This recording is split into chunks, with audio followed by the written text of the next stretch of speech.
And for the first time in more than a century, the Preakness Stakes moving to Sunday, and Maryland officials announced the race will now take place 3 weeks following the Kentucky Derby, a major shakeup aimed at keeping top horses in the run for the Triple Crown. Jen Delgado is in Maryland tonight to explain more. Jen. Hi there.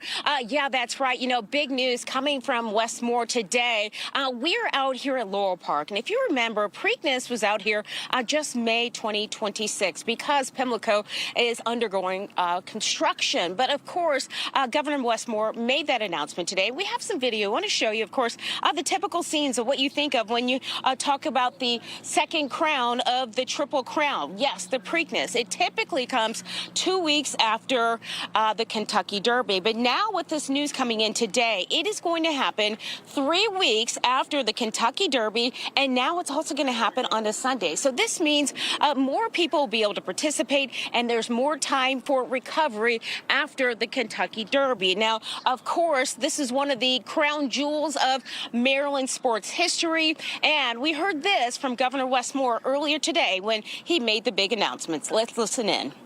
So here's my message. If you want to win the Triple Crown, we'll see you in Baltimore. We are making key investments in the area and the neighborhoods as well, because we know what kind of societal and financial return that we are going to see with that investment. Other professional sports constantly reevaluate their rules, and now is this time for change. Moving the Preakness 1 week later, as the governor alluded to, later it's going to allow us for greater participation, and it's just that is simply the goal.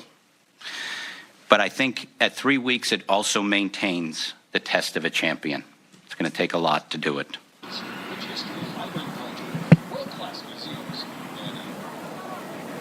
All right. Well, you just heard from Governor Westmore as well as Bill Knopf. He is the president of the Maryland Jockey Club. Now, what we know now is this is, of course, going to allow more time for participants to recover from the Kentucky Derby. But it is also going to mean a time for just Baltimore to call Preakness home for years and potentially decades to come. Now, by the way, Pimlico right now is undergoing a construction project right now, roughly about $500 million.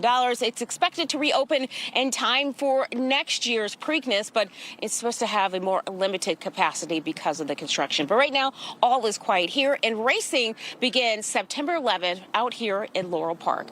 We'll send it back over to you.